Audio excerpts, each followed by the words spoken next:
नमस्कार बच्चों, मैं लक्ष्मी गोस्वामी राजस्थान सरकार व वेदांता के CSR इनिशिएटिव कक्षा में आप सभी का स्वागत करती हूं, जिसके टेक्निकल पार्टनर है मिशन ज्ञान। बच्चों, हम यहां पर पढ़ रहे हैं हमारी पाठ्य पुस्तक सृजन का गद्य भाग।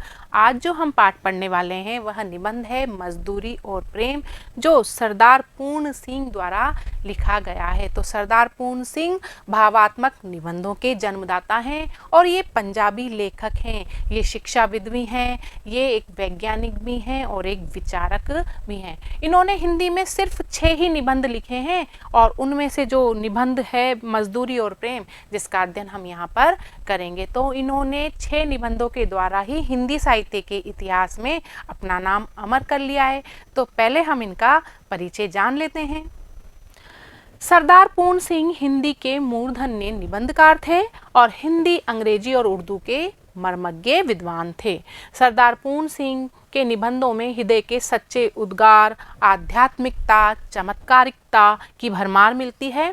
वे पेशे से शिक्षक हैं, इसलिए उनको अध्यापक पूर्ण सिंह के नाम से भी जाना जाता है। सरदार पूर्ण सिंह ने हिंदी में कुल 6 निबंध लिखे हैं, जो इस प्रकार है: सच्ची वीरता, आचरण की सभ्यता, मजदूरी और प्रेम, अमेरिका का मस्ताना योगी वॉल्ट विटमैन, कन्यादान और पवित्रता। आपने इन 6 निबंधों से ही सरदार पूर्ण सिंह जी ने हिंदी गद्य साहित्य के क्षेत्र में अपना गौरवपूर्ण स्थान बना लिया है। अब हम इनका जो निबंध पढ़ेंगे, मजदूरी और प्रेम, तो इन्होंने यहाँ पर मजदूर वर्ग और किसान वर्ग को उच्च स्थान पर प्रतिष्ठित कर दिया है और उनके श्रम के कारण उनको ईश्वर के समकक्ष ला दिया है। तो आइए हम इस पाठ को पढ़ते हैं। तो आप अपनी पुस्तकें खोल लीजिए और इस पाठ को निकाल लीजिए और मेरे साथ साथ आप इस पाठ को पढ़िए। तो आइए, सबसे पहले यहाँ पर हल चलाने वाले का जीवन, किसान के जीवन के बारे में इन्होंने विचार व्यक्त किए हैं, तो उसको मैं पढ़ती हूँ। हल चलाने वाले और भेड़ चराने वाले प्राय स्वभाव से ही साधु होते हैं। तो यहाँ पर लेखक कह रहे हैं कि हल चलाने वाले किसान और भेड़ चराने वाले गडरिये कैसे होते हैं? स्वभाव से ही साधु होते हैं, सज्जन होते हैं या सरल होते हैं। हल चलाने वाले अपने शरीर का हवन किया करते हैं। खेत उनकी हवनशाला है। उनके हवन कुंड की ज्वाला की किरणें चावल के लंबे और सफ़ेद दानों के रूप में निकलती है। तो यहाँ पर लेखक कह रहे हैं कि जो किसान है वह अपने श्रम का हवन अपने खेतों में करता है और जो खेत में फसल उगती है, चाहे वो चावल हो, चाहे वो गेहूं के दाने हो, वह क्या है? हवन कुंड की ज्वाला की किरणें हैं। तो यहाँ पर किसान अपने श्रम के द्वारा खेती करता है। गेहूं के लाल लाल दाने इस अग्नि की चिंगारियों की डालियाँ सी, और गेहूं के जो लाल लाल दाने उत्पन्न होते हैं वह उसके हवन रूपी कुंड के क्या हैं? चिंगारियों की डालियाँ सी हैं। मैं जब कभी अनार के फूल और फल देखता हूँ तब मुझे बाग के माली का रुधिर याद आ जाता है। लेखक जब फल को देखता है तो उसको क्या याद आ जाते हैं? बाग के माली का श्रम याद आ जाता है कि किसी ने श्रम किया है, किसी ने पेड़ बोया है, उसको सींचा है, रात दिन मेहनत की है, तब इस पेड़ से फल प्राप्त हुए हैं। तो लेखक को बाग के माली का रुधिर का अर्थ यहाँ पर क्या हो जाएगा? श्रम हो गया। तो यहाँ पर बाग के माली का रुधिर कब याद आ जाता है? जब वह अनार के फूल और फल देखता है।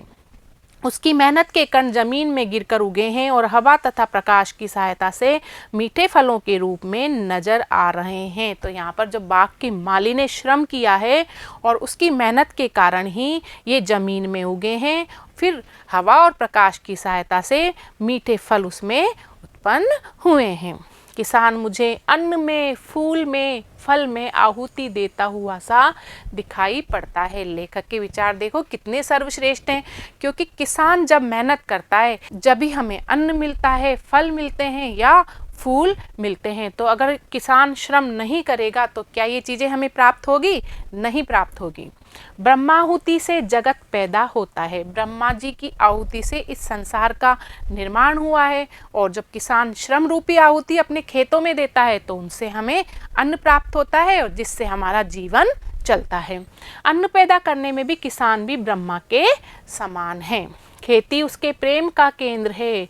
तो किसान केवल किससे प्रेम करता है? अपनी खेती से, अपने कार्य से, अपने श्रम से प्रेम करता है।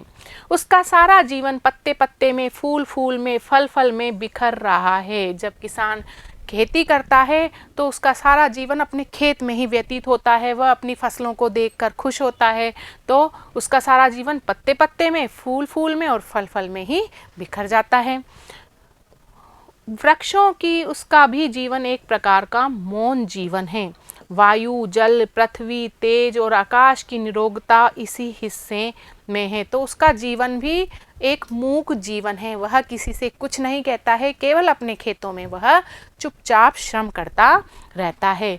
तो उसका जो मौन जीवन है, वायु, जल, पृथ्वी, तेज, आकाश की निरोगता इसी हिस्से में, तो वह कभी श्रम के कारण बीमार भी नहीं पड़ता है।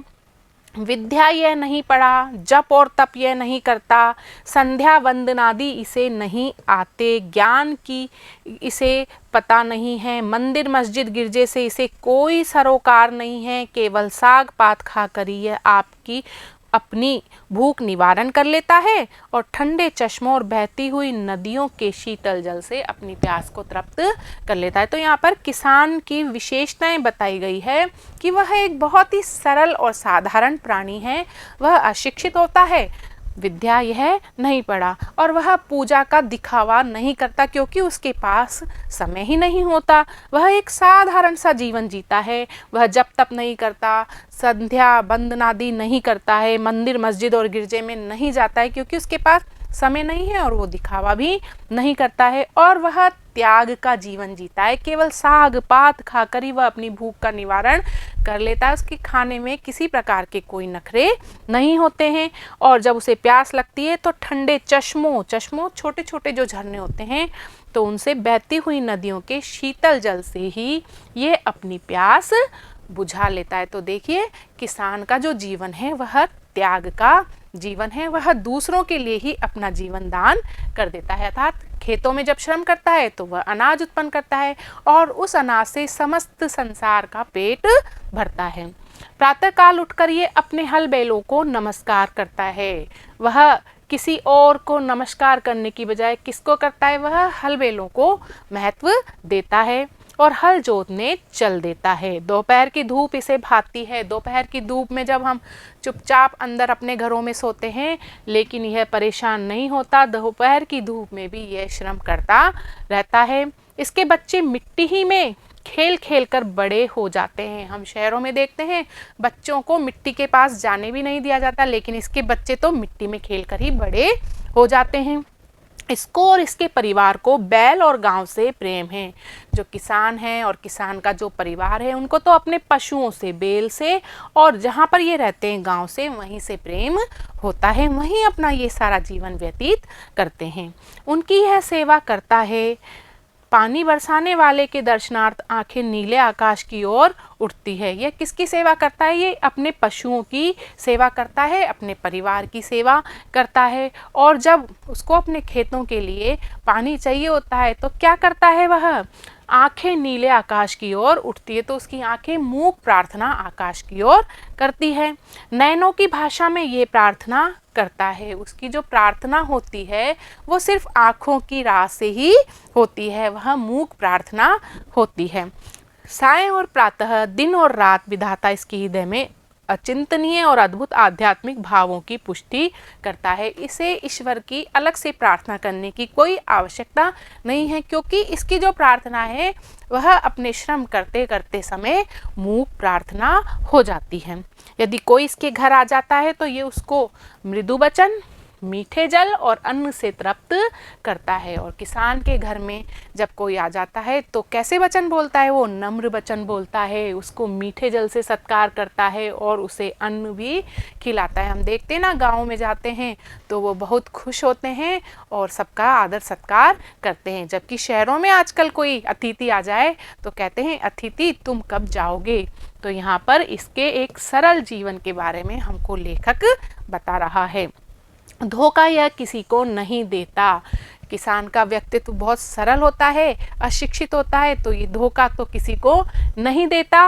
यदि इसको कोई धोखा भी दे तो इसका इसे ज्ञान नहीं होता, और इस किसान को कोई धोखा दे तो ये बेचारा इतना सरल होता है, इसे पता ही नहीं चलता कि किसी ने इसको धोखा दिया है, क्योंकि इसकी खेती हरी भरी है, गाय इसकी दूध देती है। ये तो अपने खेती के श्रम में ही मशगूल रहता है। जब ये अपने खेतों को हरा भरा देखता है तो प्रसन्न रहता है, जब इसकी गाय दूध देती है तब ये प्रसन्न रहता है। स्त्री इसकी आज्ञाकारिणी है, मकान इसका पुण्य और आनंद का स्थान है। इसका जो परिवार है वो बहुत ही सरल और साधारण है, ये अपने आपस में ही प्रसन्न रहते हैं, और इसका जो मकान है वह पुण्य और आनंद का स्थान है, वहाँ पर झगड़े का कोई स्थान नहीं होता है। पशुओं को चराना, नहलाना, खिलाना, पिलाना, उसके बच्चों की अपने बच्चों की तरह सेवा करना, ये पशुओं का भी इस तरह से ध्यान रखते हैं जैसे कि बच्चों का ध्यान रखा जाता है। खुले आकाश के नीचे उसके साथ रातें गुजार देना क्या स्वाध्याय से कम है? तो कहते हैं कि खुले आकाश के नीचे ये रहता है और इसके पशु भी वहीं इसके साथ साथ अपना जीवन व्यतीत करते हैं, जो किसी स्वाध्याय से कम नहीं है। क्या वीरता और प्रेम जैसा इन किसानों में देखा जा सकता है? अन्यत्र मिलने का नहीं। गुरु नानक ने ठीक कहा है, भोले भाव मिले रघुराई। गुरु नानक ने कहा है कि जिसके भाव भोले होते हैं उसी को ईश्वर के दर्शन होते हैं। तो ये जो किसान का जीवन है ये बिल्कुल भोला जीवन है। किसान एक भोला प्राणी है, तो उसी को ईश्वर के दर्शन हो सकते हैं। भोले भाले किसानों को ईश्वर अपने खुले दीदार का दर्शन देता है। व्यक्ति पूजा करते हैं, वंदना करते हैं, प्रार्थना करते हैं, लेकिन किसान तो कुछ भी नहीं करता, वह अपना श्रम करता है और प्रसन्न रहता है। तो ऐसे भोले भाले किसान को ही ईश्वर अपने दर्शन देता है। उनकी फूस की छतों में से सूर्य और चंद्रमा छन छन कर उनके बिस्तरों पर पड़ते हैं, तो प्रकृति का वरदान इनको प्राप्त होता है। इनकी जो झोपड़ी होती है उसी में सूर्य की किरणें, चंद्रमा की किरणें अपना प्रकाश देती है। ये प्रकृति के जवान साधु हैं। किसानों को यहाँ पर प्रकृति के जवान साधु कहा है। जब कभी मैं इनके बेमुकुट के गोपालों के दर्शन करता हूँ, इन्होंने लेखक ने किसान को बेमुकुट का गोपाल भी कहा है। देखो इन्होंने किसान के लिए कितने विशेषण यहाँ पर दिए हैं। जब प्रकृति के जवान साधु, बेमुकुट के गोपाल। बेमुकुट के गोपाल क्यों कहा है? क्योंकि ये भी पशुओं का पालन करता है। श्री कृष्ण क्या करते थे? उनके सिर पे मुकुट था, किसान के सिर पर मुकुट नहीं है, लेकिन वो भी गोपालन करता है और श्री कृष्ण भी गोपालन करते थे और एक साधारण जीवन जीकर प्रसन्न रहते थे। तो यहाँ पर इनको श्री कृष्ण के जैसा बता दिया है। मेरा सिर स्वयं ही झुक जाता है। लेखक इनका सम्मान करता है और किसानों के आगे वह नतमस्तक हो जाता है। जब मुझे किसी फकीर के दर्शन होते हैं तब मुझे मालूम होता है कि नंगे सिर, नंगे पाँव, एक टोपी सिर पर, एक लंगोटी कमर में, एक काली कमली कंधे पर, एक लंबी लाठी हाथ में लिए हुए गौओं का मित्र, बेलों का हमजोली, पक्षियों का हमराज, महाराजाओं का अन्नदाता, बादशाहों को ताज पहनाने और सिंहासन पर बिठाने वाला, भूखों और नंगों को पालने वाला, समाज के पुष्पोद्यान का माली और खेतों का बाली जा रहा है। तो लेखक ने इसको कितनी सारी संज्ञाएं यहाँ पर दे दी है। उसने कहा है कि वह एक फकीर की तरह है जो नंगे पांव हैं, सिर पर टोपी सिर पर है, एक लंगोटी कमर में है, एक काली कमली कंधे पर है और उसके हाथ में लाठी है। यह गौओं का मित्र है, गायों को पालता है इसलिए गायों का मित्र है। बेलों का हम जो लिए, बेल इसके साथ हमेशा रहते हैं तो ये उनका सहायक है। पक्षियों का हम राज है, ये पक्षियों का भी ध्यान रखता है, उनको भी दाना देता है। और ये महाराजाओं का अन्नदाता, बड़े बड़े राजा महाराजाओं को अन्न का दान करने वाला है। बादशाहों को ताज पहनाने, सब जगह अन्न का ही महत्व है। तो जितने भी बड़े बड़े बादशाह हैं या सिंहासन वाले हैं, उन सबको किसकी आवश्यकता पड़ती है? किसान के श्रम की आवश्यकता पड़ती है, तभी उनकी जनता का या उनका पेट भर सकता है। भूखे नंगों को पालने वाला और समाज के पुष्पोद्यान का माली है और खेतों का रक्षक है। तो किसान के लिए इन्होंने सर्वश्रेष्ठ उपमाएं यहाँ पर दी है। अब हम बात करते हैं गडरिये के जीवन की। तो लेखक यहाँ पर गडरिये का एक पवित्र जीवन के दर्शन हमको करा रहा है। पढ़ते हैं हम इसे। एक बार मैंने एक बुढ़े गडरिये को देखा। घना जंगल है, हरे हरे वृक्षों के नीचे उसकी सफ़ेद ऊन वाली भेड़ें अपना मुंह नीचे किए हुए कोमल कोमल पत्तियों को खा रही है। तो यहाँ पर एक गडरिया है जो अपनी भेड़ों को चरा रहा है। तो उसकी जो भेड़ें हैं वह क्या खा रही हैं? पत्तियां खा रही हैं। गडरिया बैठा आकाश की ओर देख रहा है और ऊन काटता जाता है। वह कभी आकाश की ओर देख रहा है, कभी कभी वह भेड़ों की ऊन भी काटता है। उसकी आंखों में प्रेम लाली छाई हुई है और गडरिया अपने जीवन से संतुष्ट है, अपनी भेड़ों के साथ वो प्रसन्न है। तो उसकी आंखों में प्रेम रूपी लालिमा छाई हुई है। वह निरोगता की पवित्र मदिरा से मस्त हो रहा है और वह स्वस्थ है। वह अपनी भेड़ों के साथ मस्त है, इसलिए वो स्वस्थ भी है। बाल उसके सारे सफ़ेद हैं और क्यों ना सफ़ेद हो, सफ़ेद भेड़ों का मालिक जो ठहरा। तो कह रहे हैं कि उसके बाल सफ़ेद हैं और सफ़ेद भेड़ों का मालिक है, इसलिए शायद उसके बाल सफ़ेद है। बच्चों, यहाँ पर हर जगह सफ़ेद लिखा हुआ मिलेगा, तो ये लेखक ने अपने आप लिखा है, उनकी भाषा का ही ये प्रभाव है। परंतु उसके कपोलों से लाली फूट रही है और वह स्वस्थ है, अपने भेड़ों के साथ मस्त रहता है। तो उसके जो गाल हैं वह लाल लाल नजर आ रहे हैं। बर्फानी देशों में वह मानो विष्णु के समान क्षीर सागर में लेटा हुआ है। जिस प्रकार विष्णु भगवान क्षीर सागर में लेटते हुए नजर आते हैं, उसी प्रकार कवि ने इस गडरिये की तुलना उनसे की है कि वह भी बर्फानी देशों में, बर्फ के देशों में उनके समान ही बैठा हुआ लग रहा है। उसकी प्यारी स्त्री उसके पास रोटी पका रही है। गडरिये की एक पत्नी भी है जो वहाँ पर क्या पका रही है? रोटी पका रही है। तो देखो यहाँ पर चित्रात्मक भाषा है। हमारे सामने वो चित्र हमारे सामने चित्र उभर सा आ गया है। हमारे सामने एक चित्र उभर आया है। यहाँ पर उसकी 2 जवान कन्याएं हैं, उसके साथ जंगल जंगल भेड़ चराती घूमती है। तो गडरिये की यहाँ पर 2 कन्याएं भी हैं। अपने माता पिता और भेड़ों को छोड़कर उन्होंने किसी और को नहीं देखा।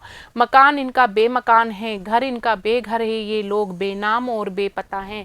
तो ये लोग जहाँ जहाँ अपनी भेड़ों को चराते हैं वहीं पहुँच जाते हैं और वहीं रहने लगते हैं। तो इनका कोई मकान नहीं है, इनका कोई घर नहीं है, इनका कोई पता नहीं है और ये बालिकाएं किसी को जानती भी नहीं है, सिर्फ अपने माता पिता और भेड़ों को ही ये जानती हैं। लेकिन ये अपने परिवार में प्रसन्न रहते हैं। तो यहाँ पर देखो 2 पंक्तियों में इन्होंने लिखा भी है, किसी के घर में न घर कर बैठना, इस दारे फानी में ठिकाना बेठिकाना और मकान बरला मकान रखना। तो यहाँ पर लेखक कह रहे हैं कि इस युग में किसी दूसरे के घर में अपना घर मत बना लेना, क्योंकि अपना ठिकाना किसी को मत बताना या कोई ठिकाना ही अपना मत रखना, कोई अपना मकान मत रखना, अपनी कोई पहचान ही मत रखना, बस प्रसन्न रहना। इस दिव्य परिवार को कुटी की जरूरत नहीं, जहाँ जाते हैं एक घास की झोपड़ी बना लेते हैं। दिन को सूर्य, रात को तारागण इनके सखा है। तो यह एक बहुत ही साधारण जीवन जीते हुए भी प्रसन्न दिखाई देते हैं। इनमें प्रेम भरा हुआ रहता है और दिन को सूरज इनका साथी है और रात को तारा इनके साथी हैं। गडरिये की कन्या पर्वत के शिखर के ऊपर खड़ी सूर्य का अस्त होना देख रही है। तो ये प्रकृति के सानिध्य में रहकर प्रसन्न रहते हैं और गडरिये की कन्या क्या कर रही है? पर्वत के शिखर पर खड़ी होकर सूर्य का अस्त होना देख रही है।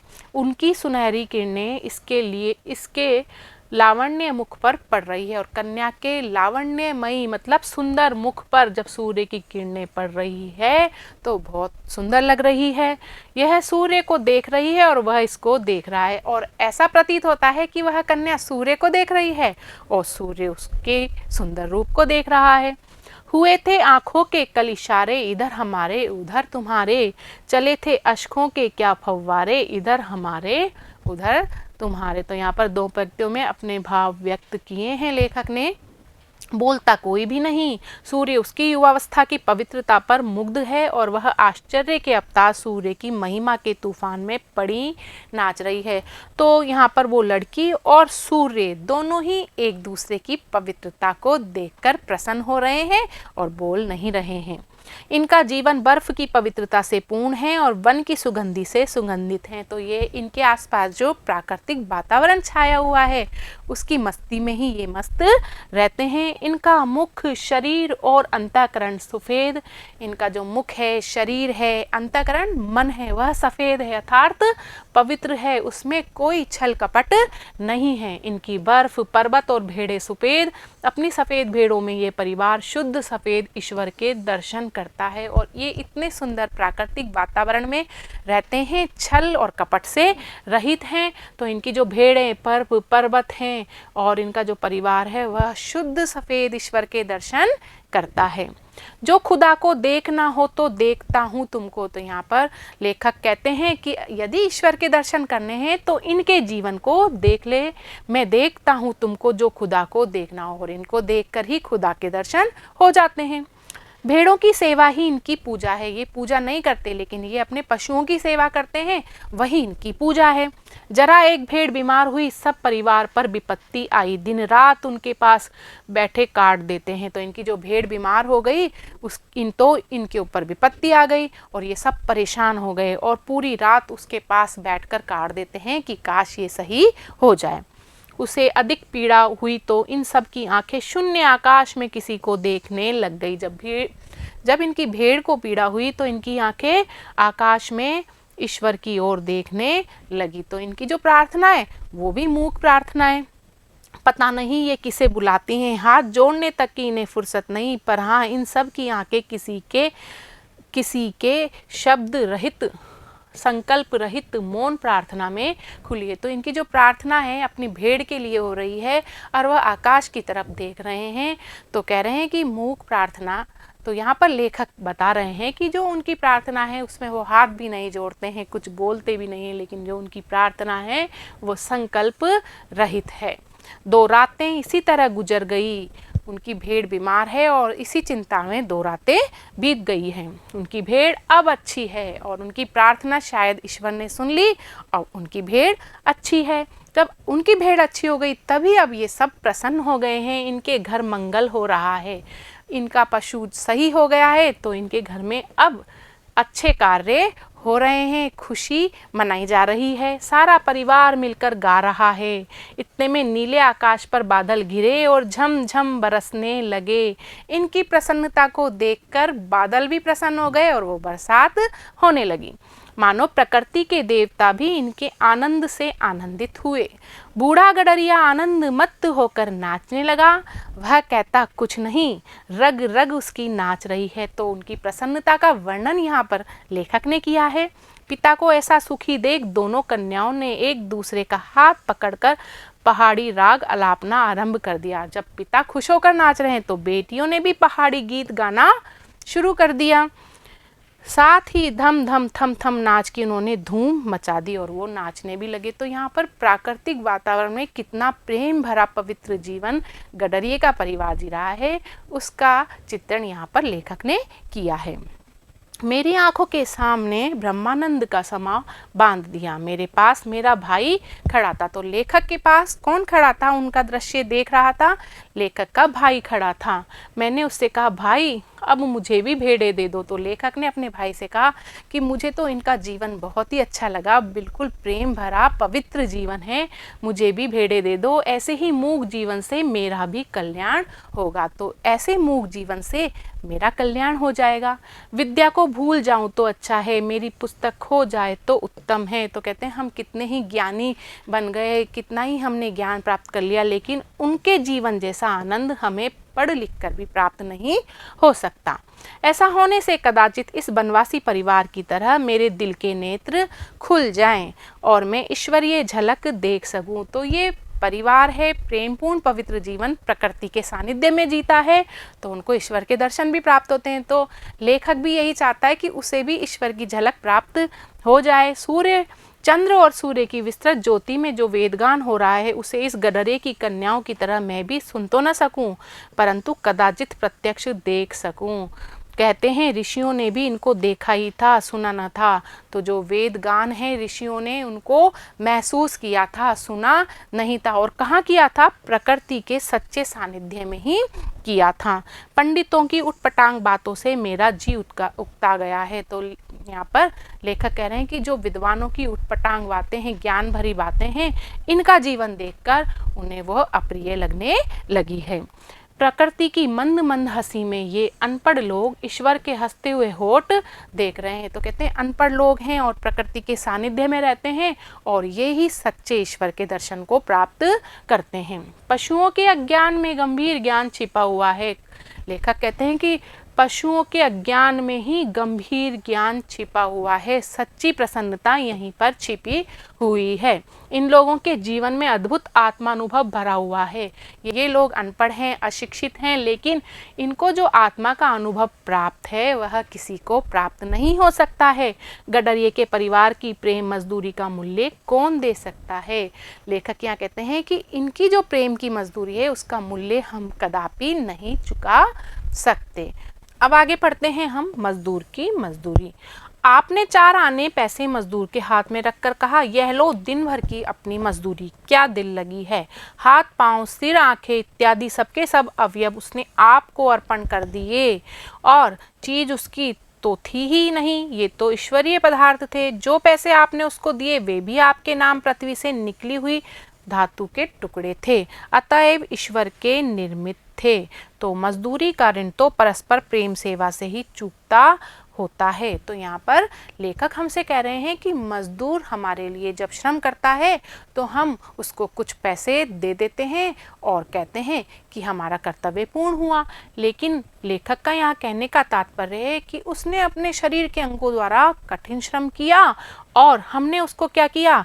पैसे दे दिए। तो उसके जो अंग हैं वह भी ईश्वर की देन है और जो पैसे हमें प्राप्त है वो भी ईश्वर की देन है। तो हमने इसमें बड़ा क्या किया? क्योंकि वह जो पैसे थे वो धातु के टुकड़े ही तो थे, पृथ्वी से ही तो निकले हैं।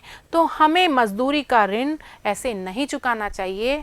हमें पैसों के साथ साथ उसके साथ प्रेम पूर्ण व्यवहार भी करना चाहिए। अन्न धन देने से नहीं, वे तो दोनों ही ईश्वर के हैं। हम उससे अन्न दें या धन दें वो तो ईश्वर की ही देन है। हम उसे देने वाले कौन होते हैं? हमें क्या करना चाहिए?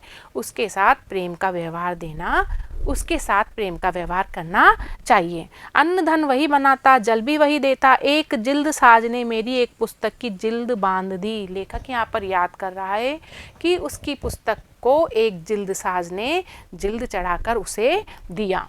मजदूर को कुछ न दे सका परंतु उसने उम्र भर के लिए एक विचित्र वस्तु मुझे दे डाली। वो कह रहे हैं जिस जिल्द साज ने उसकी जिल्द चढ़ाई वह उसको कुछ नहीं दे पाया, लेकिन उम्र भर के लिए उसने एक विचित्र वस्तु से दे डाली।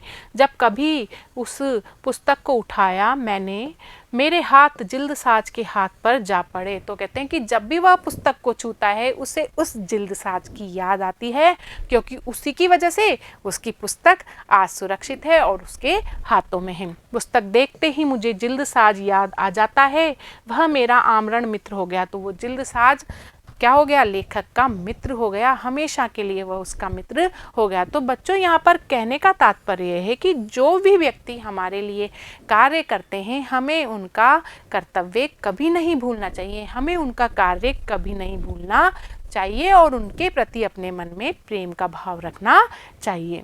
वह पुस्तक हाथ में आते ही मेरा अंतःकरण रोज भरत मिलाप का सा समा बंध जाता है। तो जो भी व्यक्ति हमारे लिए कार्य करते हैं वो हमारे लिए बहुत ही अच्छे होते हैं, हमारे सहायक होते हैं। गाढ़े की एक कमीज का एक अनाथ विधवा सारी रात बैठकर सिलती है। को है बच्चों यहाँ पर, तो यहाँ पर लेखक कह रहे हैं कि एक अनाथ विधवा महिला गाढ़े मोटे कपड़े की एक कमीज को पूरी रात बैठकर सिलती है। तो जब भी कोई मजदूर कार्य करता है उसमें उसकी एक मजबूरी छिपी हुई होती है। तो बड़े ही प्रेम भाव से अपनी मजबूरी को याद करते हुए वह हमारे लिए कार्य करते हैं। साथ ही साथ वह अपने दुख पर रोती भी है और अपने दुखों का उन्हें रोना भी होता है, क्योंकि मजबूरीवश ही कोई व्यक्ति मजदूरी करने पर मजबूर होता है। दिन को खाना न मिला, तो इस विधवा स्त्री के साथ क्या है, दिन को इसको खाना नहीं मिला है, रात को भी कुछ मयस्सर न हुआ, न रात को इसको कुछ मिला इसकी गरीबी के कारण। अब वह एक एक टाके पर आशा करती है और कि कमीज कल तैयार हो जाएगी, तब कुछ तो खाने को मिलेगा। तो यहाँ पर कमीज सिलना तो एक सामान्य बात है, लेकिन इस कमीज की सिलाई के पीछे उसके मन में एक आशा है कि इस कमीज की सिलाई से उसे जो पैसा मिलेगा तब वह अपने आप को तृप्त कर पाएगी। जब वह थक जाती है तब ठहर जाती है, सुई हाथ में लिए हुए है, कमीज घुटने पर बिछी हुई है। उसकी आंखों की दशा उस आकाश की जैसी है जिसमें बादल बरसकर अभी अभी बिखर गए हैं, और उसकी आंखें हैं जो पनीली हैं, उसकी आंखों में आंसू हैं। खुली आंखें ईश्वर के ध्यान में लीन हो रही है। वह अपनी मजबूरी पर ईश्वर को भी याद करती है। कुछ काल के उपरांत हे राम कहकर उसने फिर सीना शुरू कर दिया। इस माता और इस बहन की सिली हुई कमीज मेरे लिए मेरे शरीर का नहीं, मेरी आत्मा का वस्त्र है। लेखक ने बहुत ही सुंदर विचार यहाँ पर प्रस्तुत किए हैं। कहते हैं कि उस विधवा स्त्री के हाथों से सिली हुई कमीज को जब वह धारण करेंगे तो वह उनकी आत्मा का वस्त्र है, उनके लिए वह सामान्य वस्त्र नहीं रह जाएगा। इसका पहनना मेरी तीर्थ यात्रा है। इस कमीज में उस विधवा के सुख दुख, प्रेम और पवित्रता का मिश्रण से मिली हुई जीवन रूपिणी गंगा की बाढ़ चली जा रही है। तो वो कहते हैं कि जो कमीज सिली है उसमें उस स्त्री का क्या मिल गया है, सुख दुख मिल गया है, उसका प्रेम है, उसकी पवित्रता है, उसकी आशा है। तो वह उनको किसके समान लग रही है, गंगा के समान ही पवित्र लग रही है। ऐसी मजदूरी और ऐसा काम, प्रार्थना, संध्या और नमाज से क्या कम है कि जो मजदूर वर्ग है वह किसी मजबूरी में, किसी आशा में ईश्वर को याद करते हुए हमारे लिए कार्य करता है। तो ऐसी मजदूरी न तो किसी प्रार्थना, न किसी संध्या और न किसी नमाज से कम होती है। शब्दों से तो प्रार्थना हुआ नहीं करती, ईश्वर तो कुछ ऐसी ही मूक प्रार्थनाएं सुनता है और तत्काल सुनता है। तो लेखक कहते हैं कि ईश्वर जब हमारी प्रार्थना सुनता है ना, तो वो जल्दी नहीं सुनता, लेकिन जो मजदूरों की जो ये मूक प्रार्थना है कि वह कहते नहीं हैं, अपने भावों को मजबूरीवश समझते हैं, ऊपर आसमान की तरफ देखते हैं और अपने श्रम में वापस व्यस्त हो जाते हैं, तो ऐसी प्रार्थना ईश्वर जरूर सुनता है। अब प्रेम और मजदूरी की बात करते हैं हम। मुझे तो मनुष्य के हाथ से बने हुए कामों में उनकी प्रेममय पवित्र आत्मा की सुगंध आती है। तो यहाँ पर लेखक कहते हैं कि जो काम हाथ से किए जाते हैं वही उन्हें प्रेममय पवित्र लगते हैं, क्योंकि वह मनुष्य अपनी भावनाओं के वश में आकर प्रेम से उनको करता है। राफेल आदि के चित्रित चित्रों में उनकी कला कुशलता को देखकर इतनी सदियों के बाद भी उनके अंतःकरण के सारे भावों का अनुभव होने लगता है। बच्चों, यहाँ पर राफेल थे जो चित्रकार थे और अपने हाथों से चित्रों को बनाते थे। तो कह रहे थे कि जो मशीनों के द्वारा चित्र या कैमरों के द्वारा जो चित्र होते हैं वह बिल्कुल निर्जीव होते हैं, लेकिन उन्होंने अपने भावों को रखकर तूलियों से जो चित्र बनाए हैं वो सर्वश्रेष्ठ हैं। केवल चित्र का ही दर्शन नहीं, किंतु साथ ही उसमें छिपी हुई चित्रकार की आत्मा तक के दर्शन हो जाते हैं। परंतु यंत्रों की सहायता से बने हुए फोटो निर्जीव से प्रतीत होते हैं। उनमें और हाथ के चित्रों में उतना ही भेद है जितना कि बस्ती और शमशान में। तो शमशान एक शमशान है, वहाँ पे निर्जीव प्राणी होते हैं और बस्ती में सजीव प्राणियों की चहल पहल होती है। तो जो चित्रकार के द्वारा हाथों से बनाए गए हैं वह सजीव होते हैं और मशीनों के द्वारा जो चित्र तैयार किए जाते हैं वो निर्जीव होते हैं। तो यहाँ पर लेखक हाथ से किए गए कार्यों की प्रशंसा कर रहा है। हाथ की मेहनत से चीज में जो रस भर आता है वह भला लोहे के द्वारा बनाई हुई चीजों में कहा। तो कह रहे हैं हाथ से जो कार्य किए जाते हैं उनमें जो रस आता है वह मशीनों के द्वारा बनी हुई चीजों में कभी नहीं आ सकता है। इस वाले लेख में मशीनी युग का तिरस्कार कर रहा है।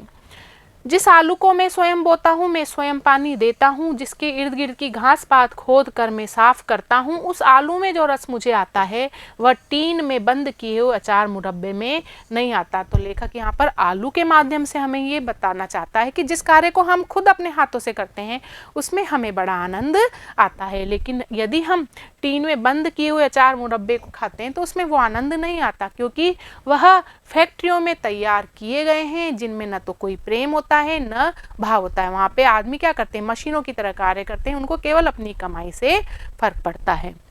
मेरा विश्वास है कि जिस चीज में मनुष्य के प्यारे हाथ लगते हैं उसमें उसके हृदय का प्रेम और मन की पवित्रता सूक्ष्म रूप से मिल जाती है। कि जो हाथों से कार्य करते हैं तो उस हाथ से बनी हुई चीजों में क्या मिल जाता है, मन की पवित्रता और मनुष्य के हृदय का प्रेम मिल जाता है, और उसमें मुर्दे को जिंदा करने की शक्ति आ जाती है। होटल में बने हुए भोजन यहाँ नीरस होते हैं क्योंकि वहाँ मनुष्य मशीन बना दिया जाता है, परंतु अपनी प्रियतमा के हाथ से बने हुए रूखे सूखे भोजन में कितना रस होता है। लेखक यहाँ पर कहते हैं कि होटल में खाना खाया जाता है उसमें इतना रस नहीं होता है, क्योंकि वह वहाँ पर होटल के आदमियों के द्वारा बनाया जाता है, तो उसमें प्रेम थोड़ी ना है, वो तो वहाँ पर जो खरीद कर खाएगा उसके लिए है, तो वहाँ पर कोई प्रेम भाव नहीं है। लेकिन प्रियतमा या पत्नी, घर में पत्नी लेखक के लिए जो रूखा सूखा भोजन भी बना देगी, उसको जो सामान उपलब्ध है उससे जो भोजन बना देगी, तो उसके अंतर्गत क्या होता है, उसमें प्रेम की भावना निहित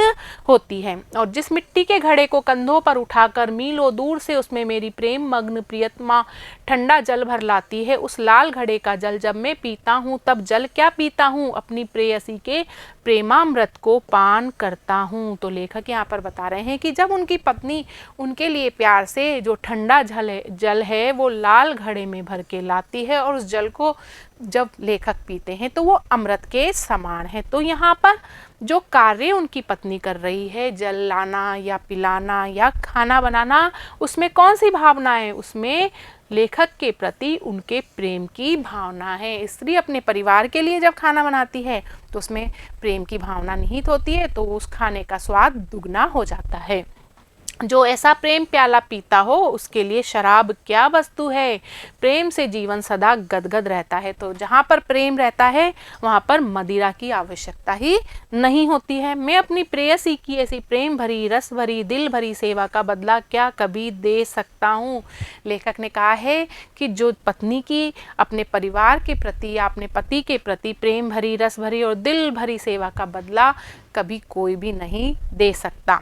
उधर प्रभात ने अपनी सफेद किरणों से अंधेरी रात पर सफेदी सी छिटकाई। प्रभात अर्थात सुबह, सुबह के जब सूर्य ने अपनी सफ़ेद किरणें अंधेरी रात के बाद दोबारा छिटकाई, तो इधर मेरी प्रेयसी मैना अथवा कोयल की तरह अपने बिस्तर से उठी। तो जैसे ही सुबह होती है, घर में गृहिणी होती है, वह अपने बिस्तर से उठ जाती है। तो सुंदर उपमाओं का प्रयोग यहाँ पर उन्होंने अपनी प्रेयसी या प्रेमिका या पत्नी के लिए किया गया। उन्होंने उनको मैना और कोयल भी बोल दिया है।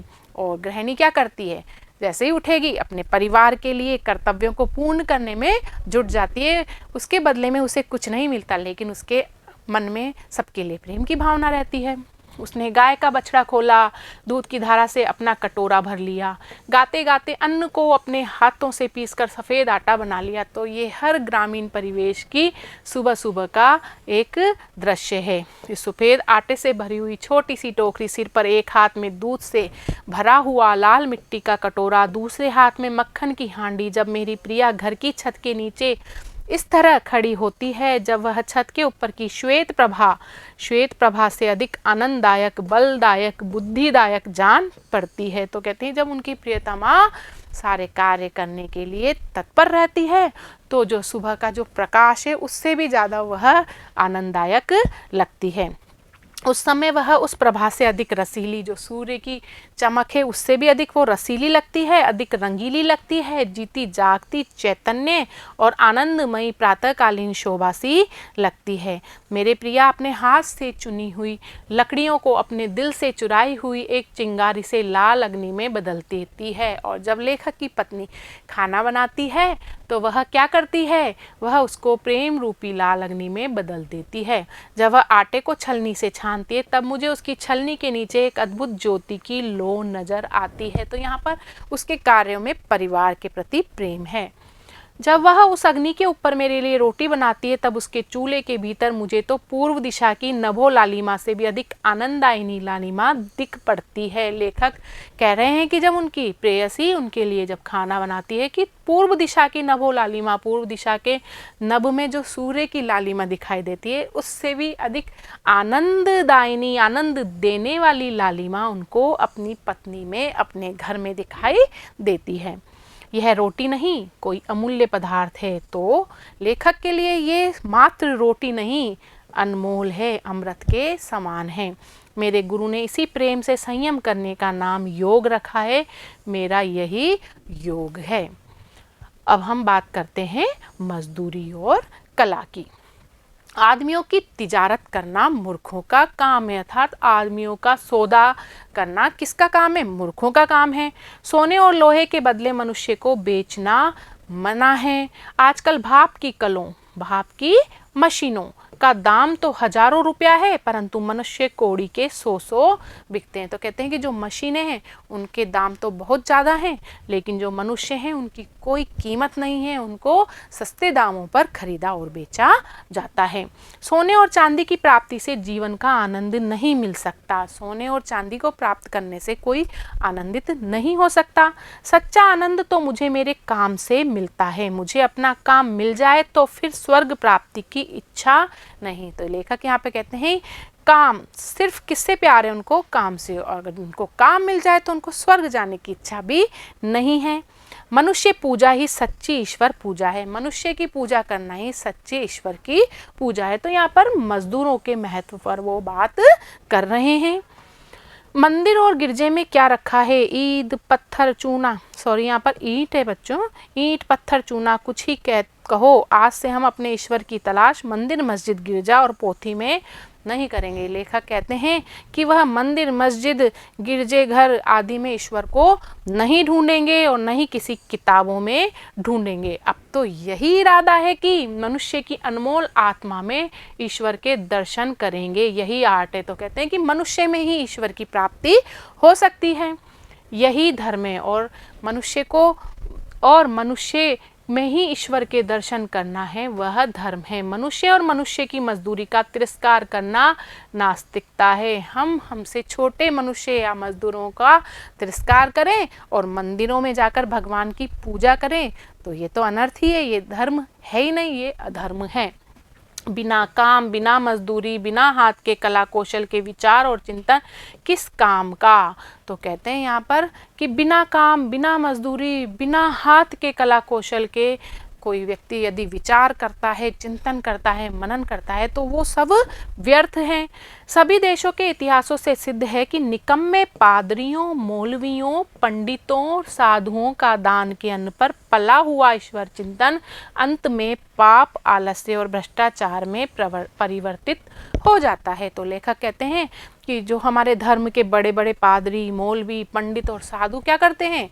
दान के अन्न पर पलते हैं। वो कभी हमें कोई श्रम करते हुए नजर नहीं आते, वह श्रम करते ही नहीं हैं। और वह क्या करते हैं? वो हमको ईश्वर का संदेश देते हैं, उपदेश देते हैं, हम उनके सत्संग भी सुनते हैं, लेकिन अंत में क्या हो जाता है? अंत में वहाँ पर पाप, आलस्य और भ्रष्टाचार का बोलबाला ही हो जाता है। और हम आए दिन अखबारों में संतों की महिमाओं का, संतों के भ्रष्टाचारों को पढ़ते भी हैं। जिन देशों में हाथ और मुंह पर मजदूरी की धूल, यहाँ पर बच्चों धूल आएगा, धूल नहीं पड़ने पाती, वे धर्म और कला कौशल में कभी उन्नति नहीं कर सकते। तो यहाँ पर तो श्रम के महत्व को बताया है। कहते हैं कि जिन देशों में मजदूरी नहीं होती, श्रम नहीं होता, वहाँ पर धर्म और कला कौशल में भी उन्नति नहीं हो सकती। पद्मासन निकम्मे सिद्ध हो चुके हैं। ईश्वर को प्राप्त करने के लिए पद्मासन किए जाते हैं, लेकिन श्रम की अनुपस्थिति में वह निकम्मे ही हैं। वही आसन ईश्वर प्राप्ति करा सकते हैं जिनमें जोतने, बोने,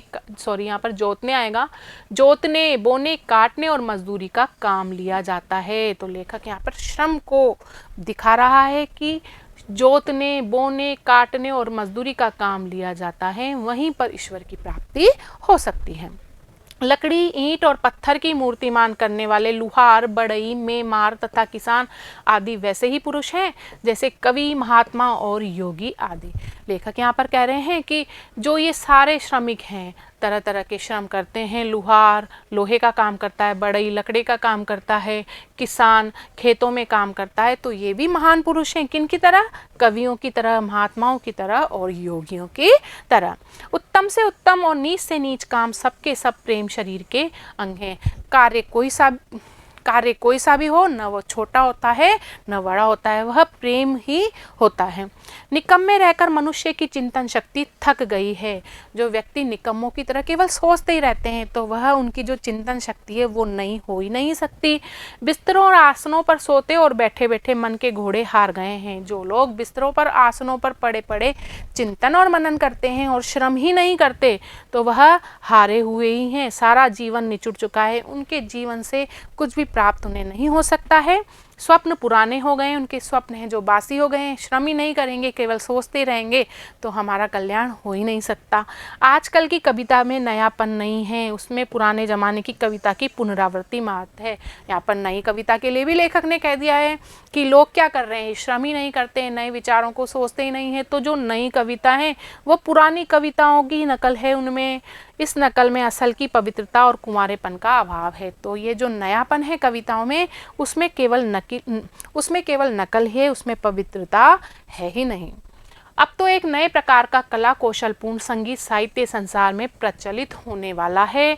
यदि यह न प्रचलित हुआ तो मशीनों के पहिए के नीचे दबकर हमें मरा समझिए। यह नया इतिहास मजदूरों के हृदय से निकलेगा। उन मजदूरों के कंठ से यह नई कविता निकलेगी जो अपना जीवन आनंद के साथ खेत की मेड़ों का, कपड़े के तागों का, जूते के टाँकों का, लकड़ी की रगों का, पत्थर की नसों का भेदभाव दूर करेंगे। तो यहाँ पर लेखक ये बताना चाहता है कि श्रम के द्वारा ही नया जीवन जिया जाएगा, श्रम के द्वारा ही नया संगीत उत्पन्न होगा, श्रम के द्वारा ही नई कविता का श्रम के द्वारा ही हमारा जीवन सफल होगा।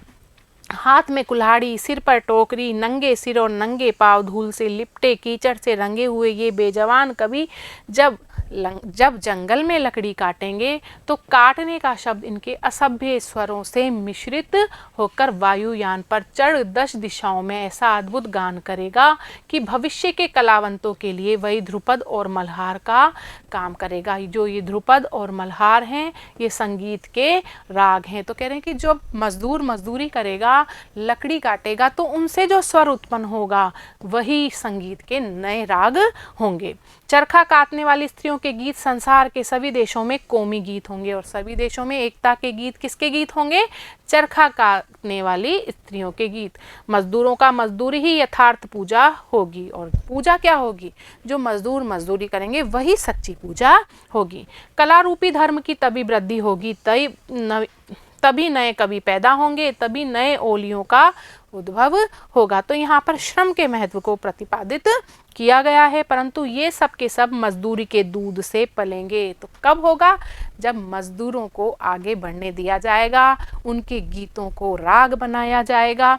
धर्म, योग, शुद्धाचरण, सभ्यता और कविता आदि के फूल इन्हीं मजदूर ऋषियों के उद्यान में प्रफुल्लित होंगे। तो इनको यहाँ पर मजदूरों को ऋषि बता दिया गया है। अब देखते हैं हम मजदूर और फकीरी। मजदूरी और फकीरी का महत्व थोड़ा नहीं है। मजदूरी और फकीरी मनुष्य के विकास के लिए परम आवश्यक है। बिना मजदूरी किए फकीरी का उच्च भाव शिथिल हो जाता है। फकीरी भी अपने आसन से गिर जाती है, बुद्धि बासी पड़ जाती है। तो फकीर क्या करते हैं? अपने आप में मग्न रहा करते हैं और संसार से अलग अपना योग किया करते हैं। तो यहाँ पर मजदूरी को भी उसके बराबर बताया है कि अब बिना काम के, बिना श्रम के फकीरी का भी कोई महत्व नहीं होगा। बासी चीज़ें अच्छी नहीं होती, क्योंकि श्रम नहीं करेंगे तो केवल बुद्धि की बातें कैसी हो जाएंगी? बासी हो जाएंगी। फकीरी भी अपने आसन से गिर जाएंगी, फकीरी का स्तर भी गिर जाएगा। आप सबको श्रम करना ही होगा और पुराने समय में महापुरुषों ने ऐसा किया भी है। बुद्धि और बासी फकीरी में मग्न रहते हैं, परंतु इस तरह मान होना किस काम का? हवा चल रही है, जल बह रहा है, बादल बरस रहे हैं, पक्षी नहा रहे हैं, फूल खिल रहे हैं, घास नहीं, पेड़ नए, पत्ते नए, मनुष्य की बुद्धि और फकीरी ही बासी। तो कह रहे हैं यहाँ पर प्रकृति में सब चीजें यहाँ पर प्रकृति में सब चीजें चल रही हैं, परिवर्तित हो रही हैं, तो मनुष्य की बुद्धि और फकीरी ही बासी क्यों? क्योंकि वहां पर श्रम का अभाव है। ऐसा अवश्य तभी तक रहता है जब तक बिस्तर पर पड़े पड़े मनुष्य प्रभात का आलस्य सुख मानता है। जब हम आलसी होते हैं तो मनुष्य क्या करता है? बिस्तर पर पड़ा रहेगा, वह उठेगा ही नहीं, उसे वही सुख नजर आएगा। बिस्तर से उठकर बाग की सैर करो, फूल की सुगंध लो, ठंडी वायु में भ्रमण करो, वृक्षों के कोमल पल्लवों का नृत्य देखो। तो यहाँ कह रहे हैं कि बिस्तर से उठकर जब मनुष्य उठेगा, प्राकृतिक वातावरण का आनंद लेगा और प्रभात समय जागना बुद्धि और अंतःकरण को तरोताजा करना ही है। और बिस्तर पर पड़े रहना उन्हें बासी कर देता है। बिस्तर पर पड़े पड़े सोचते ही रहना क्या होगा? उनकी बुद्धि उससे बासी हो जाएगी। निकम में बैठे हुए चिंतन करते रहना, बिना काम किए शुद्ध विचार का दावा करना, मानो सोते सोते खर्राटे मारना है। तो यहाँ पर लेखक कहते हैं कि बिना श्रम के चिंतन करना व्यर्थ है।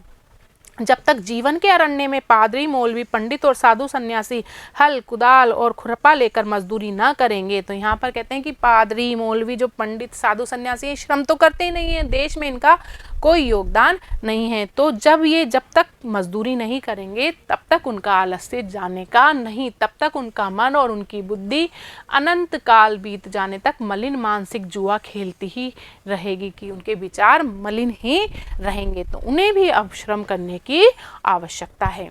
उनका चिंतन बासी, उनका ध्यान बासी, उनकी पुस्तकें बासी, उनका लेख बासी, उनका विश्वास बासी और उनका खुदा भी बासी हो गया है।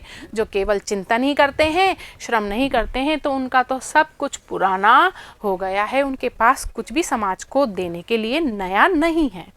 इसमें संदेह नहीं कि इस साल के गुलाब के फूल भी वैसे ही हैं जैसे पिछले साल के थे, परंतु इस साल वाले ताजे हैं, इनकी लाली नई है, इनकी सुगंध भी इन्हीं की अपनी है। जीवन के नियम नहीं पलटते, वे सदा एक से ही रहते हैं, परंतु मजदूरी करने से मनुष्य को नया और ताज़ा खुदा नजर आने लगता है। तो यहाँ पर मजदूरी के महत्व को बताया है कि मजदूरी करने से ही हम नव निर्माण कर सकते हैं।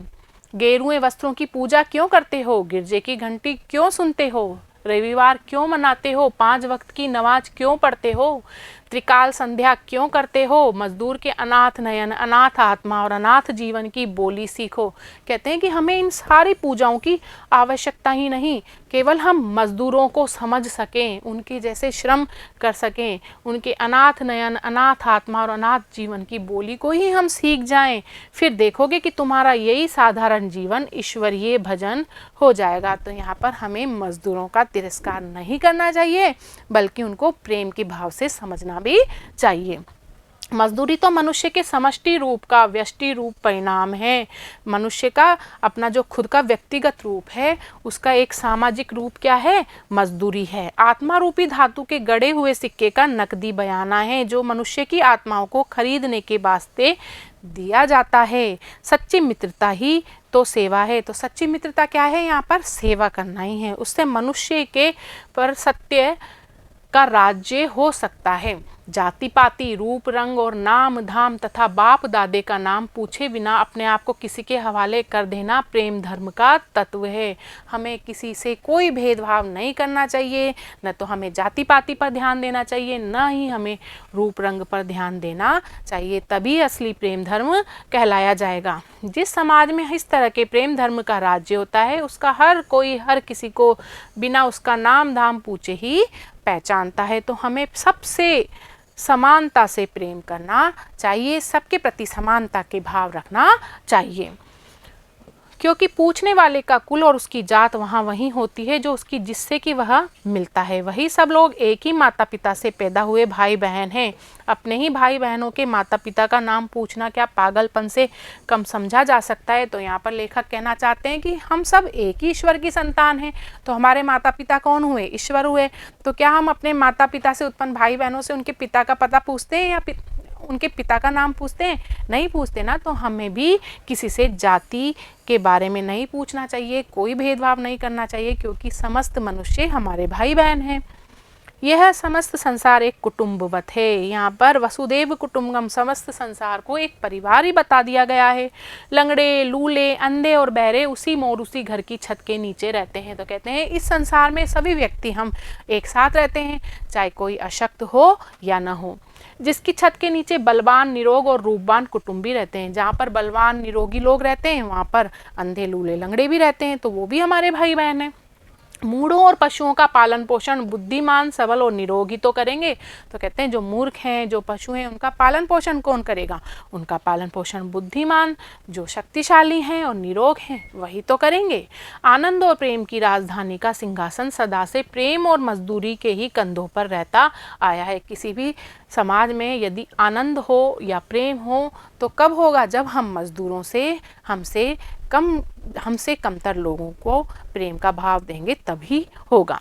कामना सहित होकर भी मजदूरी निष्काम होती है, क्योंकि मजदूरी का बदला ही नहीं है। निष्काम कर्म करने के लिए जो उपदेश दिए जाते हैं उनमें अभावशील वस्तु स्वभावपूर्ण मान ली जाती हैं।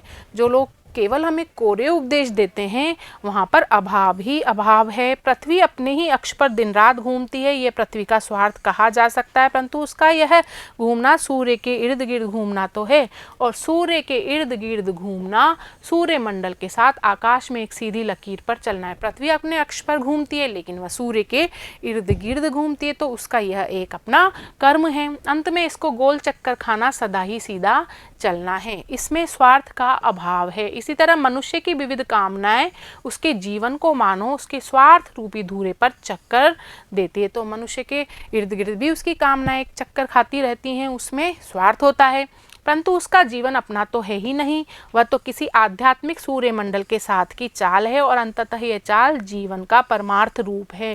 तो कहते हैं मनुष्य का जो जीवन है वो उसका स्वयं का नहीं है, वह परमार्थ के लिए है, दूसरों का हित करने के लिए है। स्वार्थ का यहाँ भी अभाव है। जब स्वार्थ कोई वस्तु ही नहीं, तब निष्काम और कामनापूर्ण कर्म करना दोनों ही एक बात हुई। इसलिए मजदूरी और फकीरी का अन्योन्याश्रय संबंध है, एक दूसरे पर आधारित हैं। ये मजदूरी करना जीवन यात्रा का आध्यात्मिक नियम है। इस जीवन में मजदूरी करना एक क्या है? आध्यात्मिक नियम है। सबको श्रम करना ही चाहिए। जॉन ऑफ आर्क की फकीरी और भेड़े चराना, टॉलस्टॉय का त्याग। तो यहाँ पर देखो बड़े बड़े महापुरुष हुए, उन्होंने भी श्रम किया है। ये जॉन ऑफ आर्क थे, ये भेड़े चराते थे। टॉलस्टॉय क्या करते थे? जूते गांठते थे। उमर खय्याम का प्रसन्नतापूर्वक तंबू सीते फिरना। उमर खय्याम बहुत बड़े कवि थे, तो क्या करते थे? वो तंबू सीते थे और प्रसन्न रहते थे। खलीफा उमर का अपने रंग महलों में चटाई आदि बुनना। जो खलीफा उमर थे वो चटाई बुनते थे। ब्रह्मज्ञानी कबीर और रैदास का शुद्ध होना, तो कबीर और रैदास भी श्रम करते थे। गुरु नानक और भगवान श्री कृष्ण का मूक पशुओं को लाठी लेकर हाँकना सच्ची फकीरी का ही अनमोल आभूषण है। तो जितने भी महापुरुष हैं उन्होंने भी श्रम किया है, तो हमें श्रम के महत्व को यहाँ पर समझना चाहिए। तो बच्चों, अब ये पाठ हमारा पूर्ण हुआ है। अगले वीडियो में हम इससे संबंधित प्रश्न उत्तरों को करेंगे। तब तक के लिए धन्यवाद।